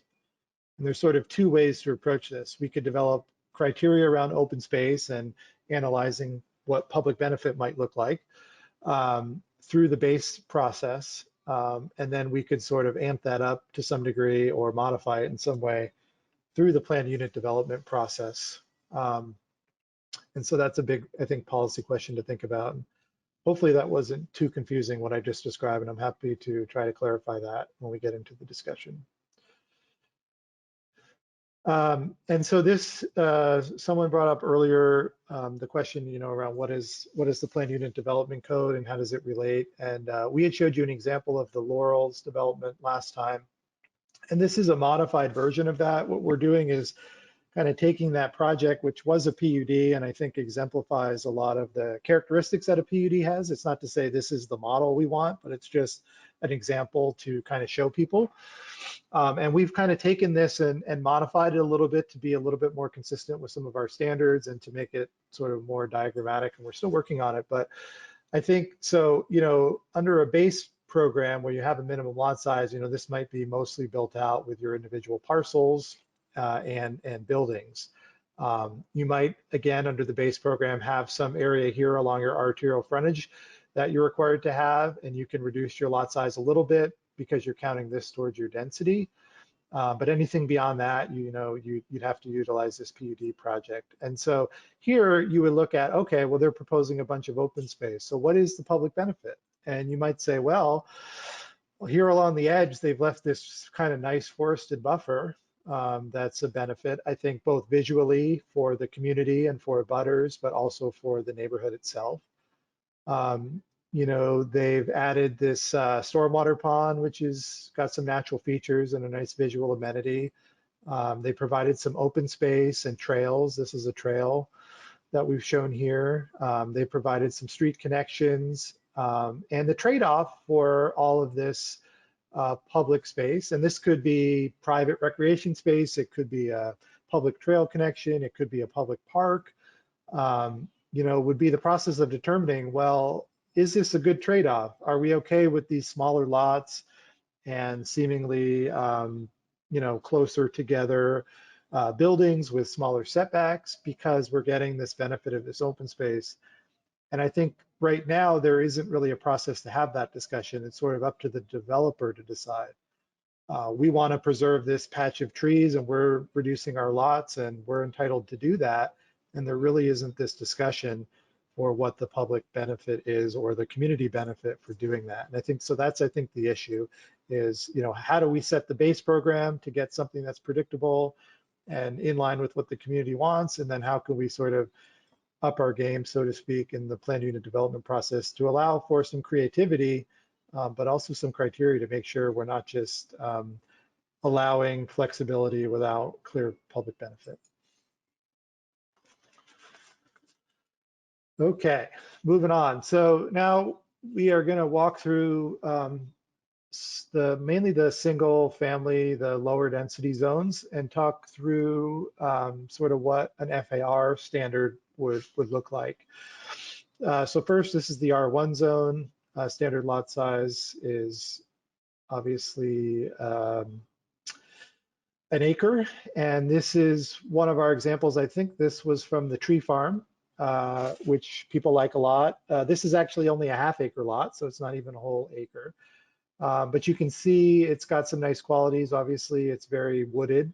You can get a sense of that a little bit from the diagram, but those of you familiar with the neighborhood know it's very wooded, it has a very nice character, it has a forested buffer along the arterial. This home has, not a super wide driveway, a pretty wide lot frontage. It's relatively square lot. It's built at an FAR of only 0.25, so very small FAR. Lot coverage of only 20%, which applies only to the building and not the driveway. So people kind of like this. They felt like this was sort of the old character of Sammamish, right? Has that wooded field and feeling, and people like it. And so I think, our base program would stick pretty close to what you have today. I think people like the R1. Maybe we tweak the standards a little bit, but I'm not necessarily feeling like we need a huge overhaul of this district, because I think a lot of the development is probably fairly close to the standards we've been considering anyways. Of course, we'll make sure we look into that.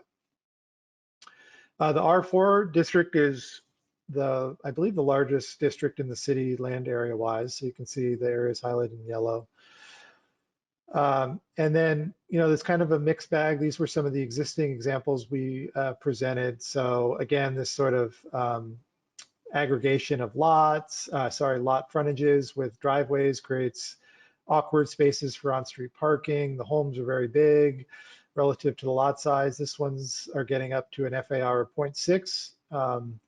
The lot sizes, even though it's an R4 district where you'd expect a quarter-acre lot or something close to that, you're getting a 6,750 square foot lot. and in some cases even much smaller than that. And again, they're only able to do that because they're providing some sort of open space somewhere. And there is no minimum lot size.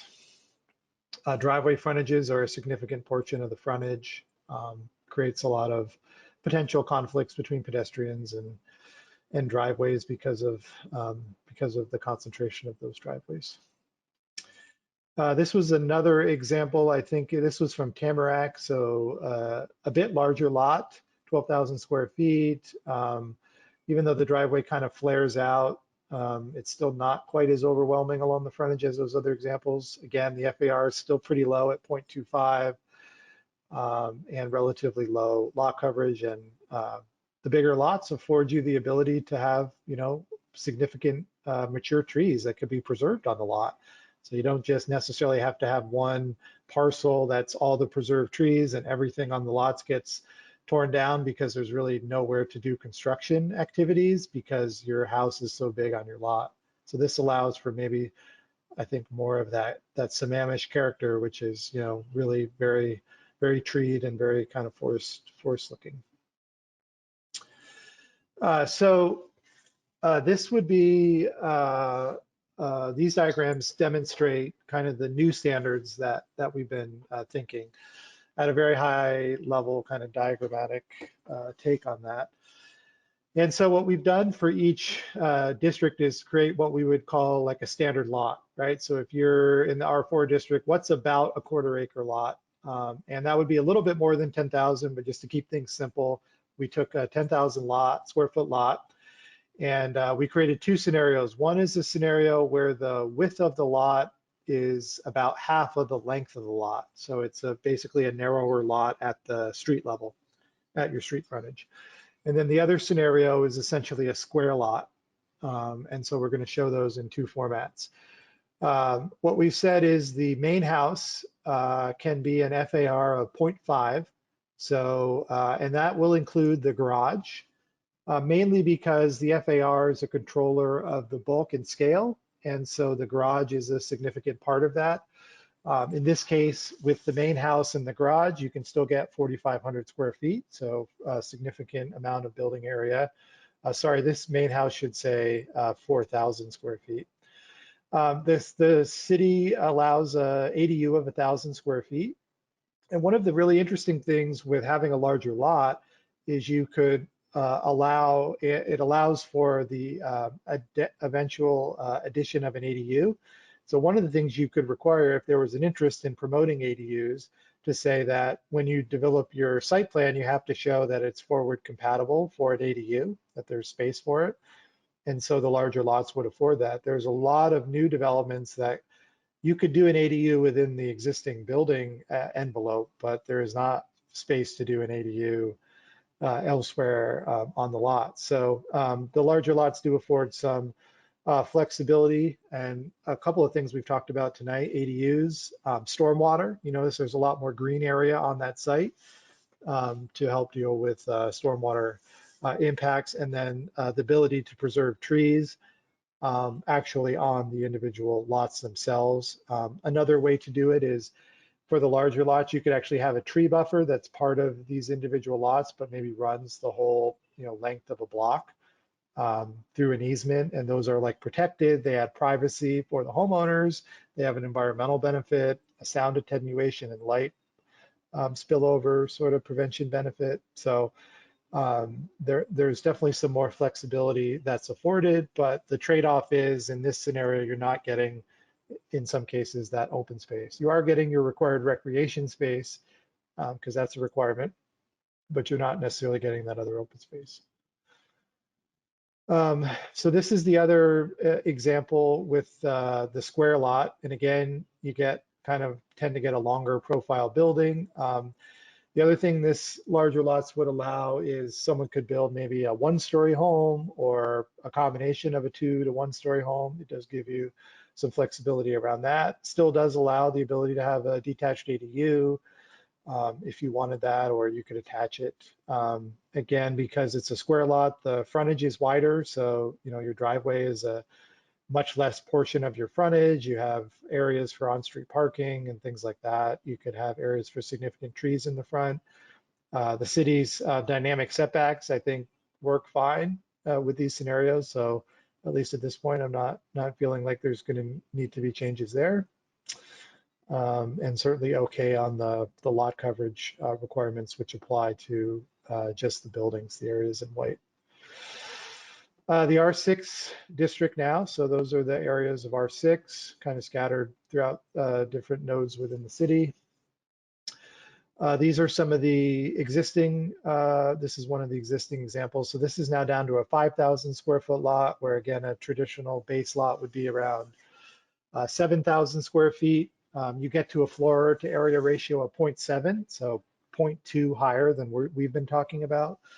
So you can tell it's just a much larger home. There's nowhere to add a detached ADU. There's nowhere really to preserve mature trees.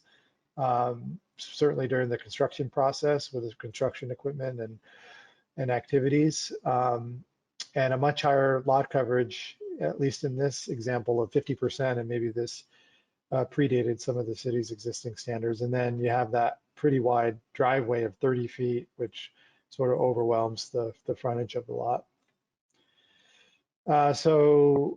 Standard lot would be 7,000. This is the sort of narrow version. You would get a 3,500 square foot main house, which would include your garage. And then again, it's forward compatible with a 1,000 square foot ADU. So actually by having larger lots, interestingly enough, you could allow more dense development. Not saying that's necessarily a goal, but it is interesting how that works, because most people would think, well, you have smaller lots, you're more dense. But actually this scenario with the larger lots would at least allow an ADU, which would be 2 units. The square lot plan, works the same way. Again, you just have a little bit wider frontage. You could, in this case, have maybe the ADU on the side yard, since you have less depth and sort of more area on the side, which works, I think. You could have it alley loaded as well if you wanted. So again, lots of flexibility. The R8 zone, not a lot of areas zoned R8. So just these areas shown here. This was one of the R8 examples, and it's interesting that it's very, very similar to the R6 example. It's about the same FAR. It's about the same lot size, but a little bit smaller. A standard lot would be about 5,000 square feet in this district. And so again, it lacks the flexibility for the ADU, more challenging for stormwater and things like that. And then this would be the standard layout. Again, this is kind of more of an urban type lot. But again, because of the limits on FAR, you can only get the 2,500 square foot main house. You can't get the 4,000 square foot main house, but you can get an ADU. So if we were to say exempt the ADU from the FAR requirement, meaning it's an additional add-on, again, you can get additional square footage and you can get an additional unit. So again, if this is a policy goal for the city to encourage forward compatibility with ADUs, this would be a potential direction to go. And then here's the square lot option. Again, because it's a smaller lot, you do have a larger building on a smaller lot, but again, you can get in that additional ADU, and I think would work well and result in a similar square footage with the ADU, but not necessarily quite as overwhelming as some of those other examples. And that's that. I don't need to go through, sorry, my computer froze for a second there. So I showed you this map last time. I just have a few more slides. So these are the arterial frontages where those standards would apply. And we're going to add another map. It occurred to us later that the arterial frontages, the way they're written now, only apply to the R zones. So R1 through R18. So we're going to provide both maps in the code. This one's a little hard to read, and maybe we can play with the colors, but this would allow an applicant to see where their zone is and then which sort of frontage, which, whether there's an arterial and whether those standards apply. These arterial frontages would not apply to the commercial or town center zones unless, I mean, one, it wouldn't work because it's not the same thing. But if there was a different set of arterial frontages that we wanted to develop in the future for commercial properties, we could add that in here. So I went through these last time. I won't go through them again, but we'll send the presentation out after the meeting, so you'll be able to look through that.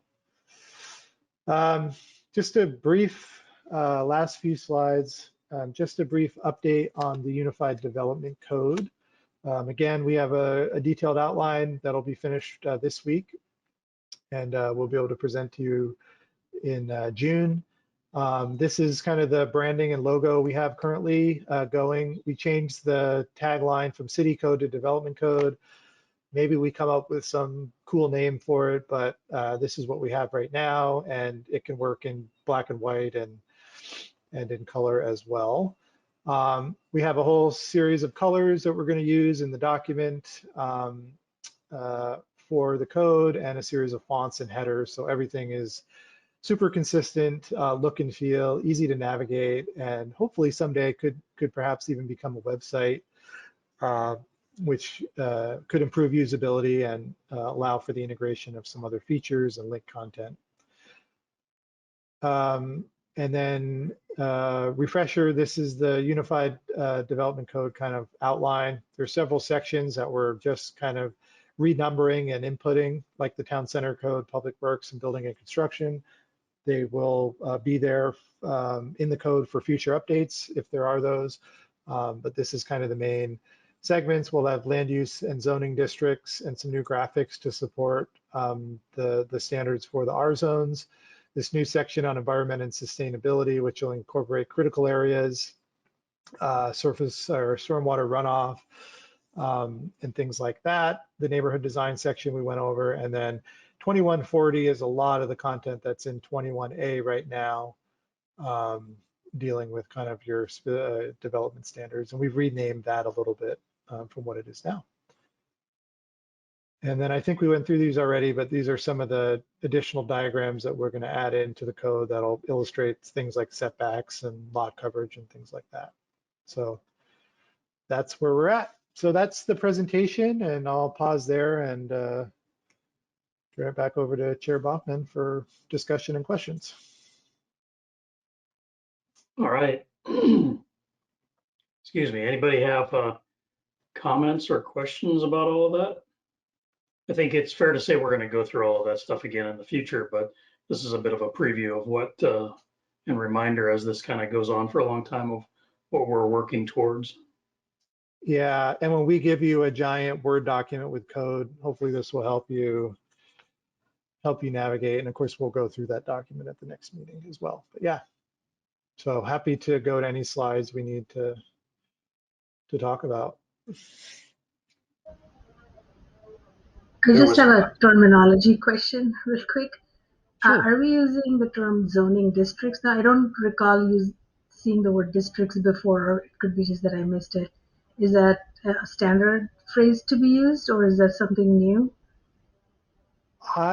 It's certainly a very standard phrase. I would assume it's in the code, but I can check on that. But yeah, it's a pretty common phrase to use, zoning districts. Yes. Okay. I just don't recall reading it before, so I thought it was something new that we're introducing now. Kelly, do you remember? I would agree with you, Ratuja. I don't think that's been commonly used. I don't know if maybe that's just what people in Sammamish have been doing. We just called them zones, but yeah, maybe that's just because of a local thing that we did. Yeah, and that's acceptable too. You could say like the R1 zone. So I'll make a note to make sure we're being consistent and choosing the right terms. Yeah, this is Kelly. Zoning districts is commonly used, and I agree with Jeff. I think we just need to be consistent in how we present that. But it's no different than what we refer to as zones. It's just terminology.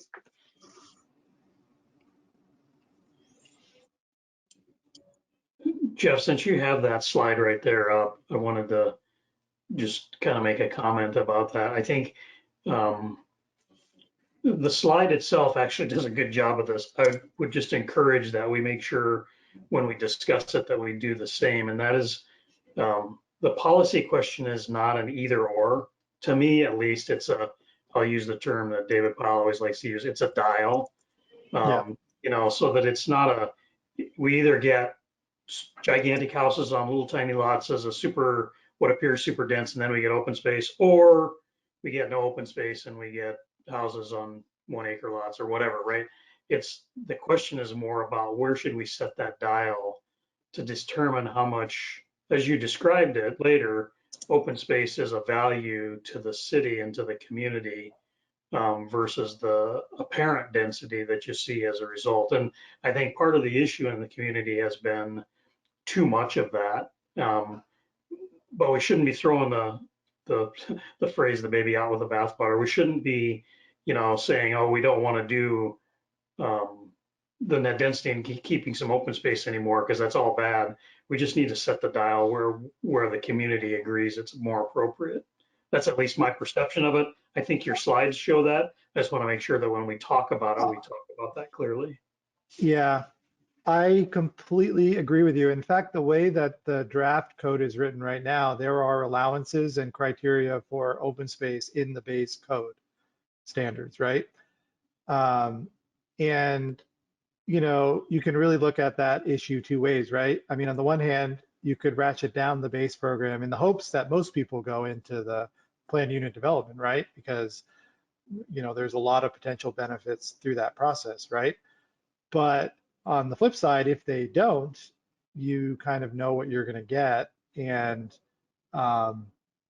if every project is the standard, in accordance with the standard code, and you aren't getting things like open space, you might be kind of shutting the door to some of those opportunities. So I completely agree with you. And those are the types of discussions we've been having with the staff. And I think one of the major questions that we need to sort out. And as you said, maybe there's some allowances under both programs, right? And we can certainly think about what the appropriate distribution of those requirements are. I think your image of the Laurels is a good example where, I don't think anybody would say eliminate all that open space and just spread the houses out. But at the same time, you could certainly do some of that and maintain some of the open space, and it would create a neighborhood that fits more with the character that we're looking for, but also provides some open space to the community. And that dial could be set in a way that pretty easily meets more than one goal and objective with just a little bit of thought behind it. Yeah, I think you're right. And I think there's other examples of projects that have provided a lot of open space and maybe not in a way that's as clearly publicly beneficial, where they could have maybe dialed that back a little bit, right? And gotten a little bit more on the lots and preserved some trees in other parts of the development. So yeah, I think you're right. There's some a little bit more middle ground that we could look for.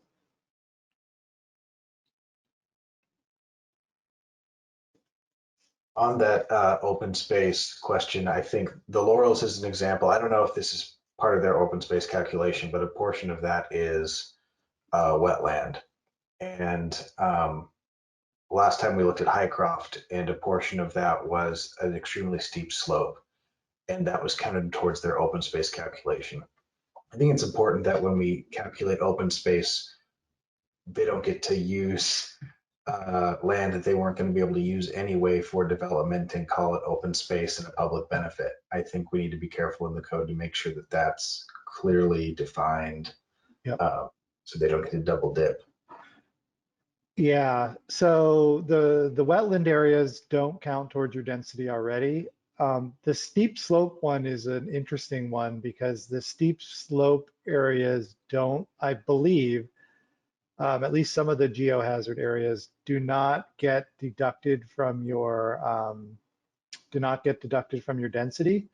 And so it may be in some cases that developers are choosing not to build on the more expensive, challenging land, and instead leaving that as open space, and maybe perhaps even forested, and that allows them to get the smaller lots. And so that's a bit of a tricky one, because on the one hand, there might be benefit in preserving those steep slopes and forested areas, but I think we would just want to have some criteria to help the city decision makers, figure out kind of what's happening and what's most in the public interest. So yes, I do agree with you, and we would certainly maintain the the critical area piece and that being deducted automatically from density calculations.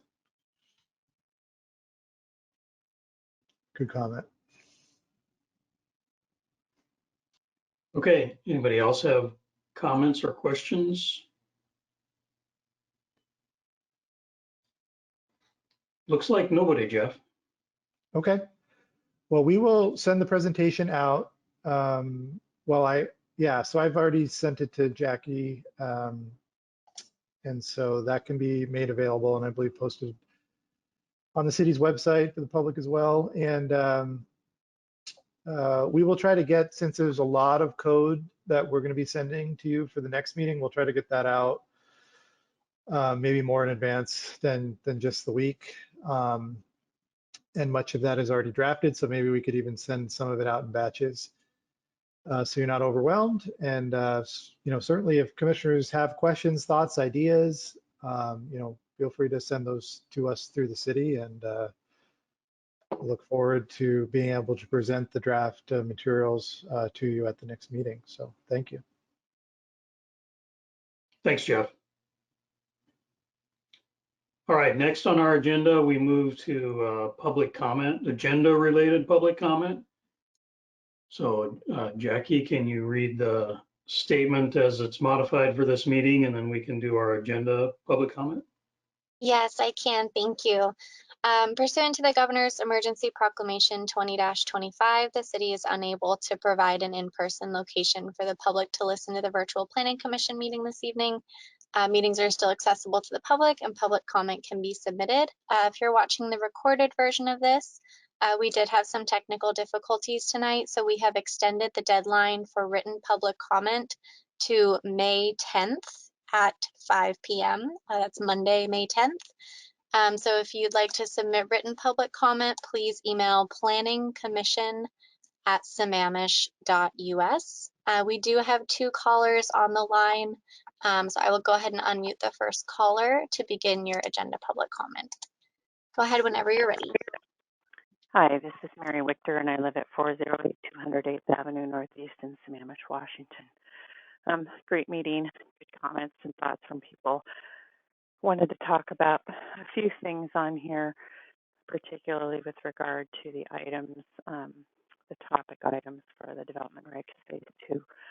On topic 31 and 15, they are similar. They have to do with people need to know what they're buying, what they're developing, where their trees are, where their critical areas are. And right now there isn't any real record of that. There's just supposed to be a critical areas notice on title, and that does need to be recorded. So I think that's a super important thing to do for people to know. A number of times people have said, does this apply to single family homes or is it too complicated? You need to know that there's a lot of existing lots that were developed either unplatted or done outside of a developer thing, or they existed from plats in the old days. In those lots, they can be developed one at a time, but like currently there's a developer who's bought 9 of them. And if they're developed as single family homes separately and the code isn't strong enough, basically you can get anything done on those and there just isn't any controls. Whereas if it's a short plat, short plats and long plats, which are 2 to 9 lots and 10 lots or more, those have stronger regulations than individual single family homes. So if you don't require it for single family homes, people get away with a lot, and they do things like they take a year or 2 to get their permit. The person running it doesn't have any background in building.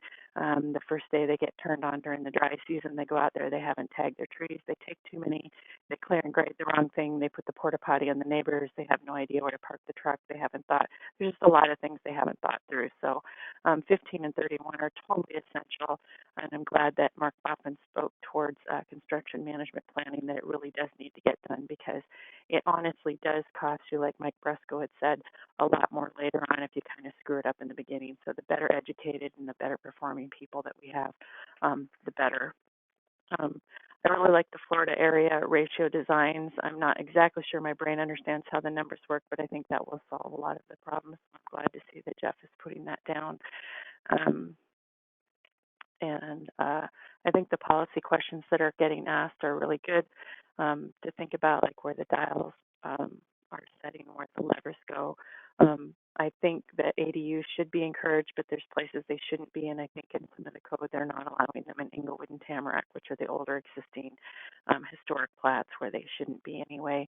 And then I just wanted to speak for a minute on stormwater code.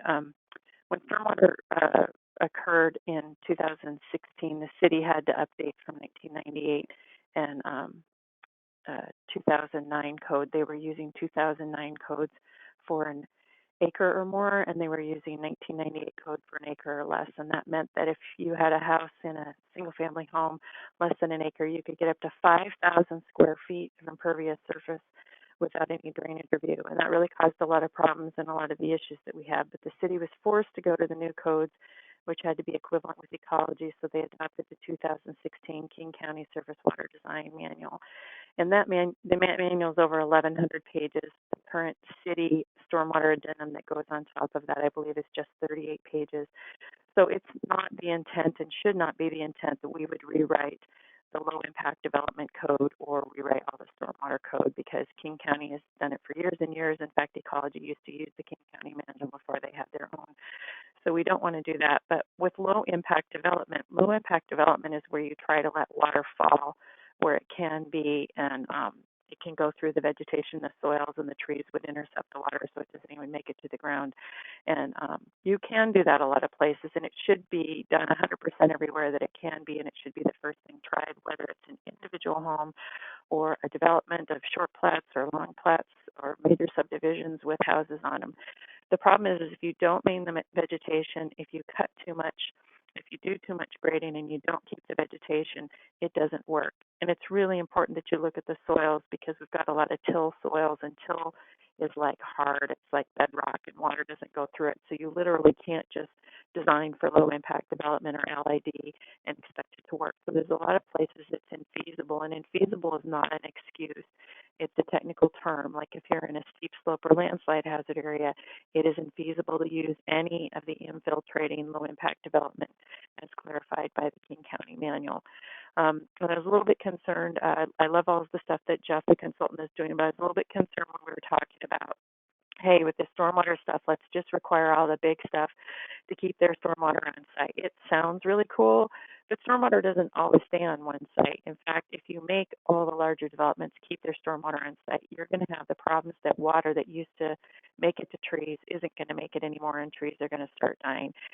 If you're having them do their own water quality treatment, stormwater is just not even as clean as drinking water, and if you're reusing that, you can end up with aquifer or groundwater contamination. So you need to be careful of that. Also, if you're not letting any water leave the site, you're not going to get your recharge in your streams that's needed for the fish and for the lakes and other things. So I think having too tight of stormwater controls can be particularly problematic. And again, there's over 1,100 pages in the current King County manual. We are required to be equivalent to ecology or our national permit, National Pollutant Discharge Elimination System. The city has a stormwater municipal permit. It won't even be valid if we're not equivalent. So it's really important that we don't overdo things for stormwater. What is so important about the development regs phase 2 is a lot of people get a site, they cut it up, they overgrade it, they take too many trees, they don't plant anything, there's no notice to the neighbors don't get to say anything, and it's just happening over and over, and it particularly happens with individual lots. So please keep all the regulations that you can where they would apply to an individual lot that's standalone by itself, either an older lot or an unplatted lot, And then it would also apply to an individual lot that's maybe getting built later in a subdivision off a vacant lot, and it should apply to subdivisions as well. It is not too much. It is things that need to get done, and when they're not getting done, the projects really fail, they stall, they foreclose. It takes them 6-10 years after the initial clearing grading to build, and that isn't helping anybody. It's not helping the owner, the developer, the area, the neighborhood, or the environment. So I think that's super important. And the last thing I wanted to say is on RUEs, I think the city should look at it. I think they should review. I think they should have a recommendation. And then they can either finalize it or it could go to the hearing examiner, but the hearing examiner shouldn't be the first time that people are heard. So anyway, thank you for the time tonight and struggling through all the difficulties, and I will listen to what I couldn't see when it's available online. Thank you. Thank you very much. It looks like that is our only caller. So I'll hand it back to you, Chair Boffman. All right, thank you. Does anyone have anything else? Let's maybe just comment on the calendar. So just as a reminder, our May 20th meeting, so in a couple of weeks, we're getting a presentation on community visioning. That's a 6:30 regular time meeting. Then in June, we're kind of doing the same thing as we've done here in May. June 3rd, we have a 5:30 meeting. That's the first meeting of the month in June, which is another work session on the development regulations. And then June 17th is a 6:30 meeting, which is about the stormwater code, which we mentioned earlier. So just please take a look at those and make sure you're keeping track of what those start times are. All right, does anyone have anything else? If not, could someone move to adjourn? So moved. And second, And moved and seconded that we adjourn this evening's meeting. All those in favor say aye. Aye. Aye. Aye. Opposed, no. Thank you, everyone. Thanks for living through the technical difficulties, and hopefully we'll cross our fingers for a little bit better luck next time. Thanks. Have a good nice evening. Thank you. All right.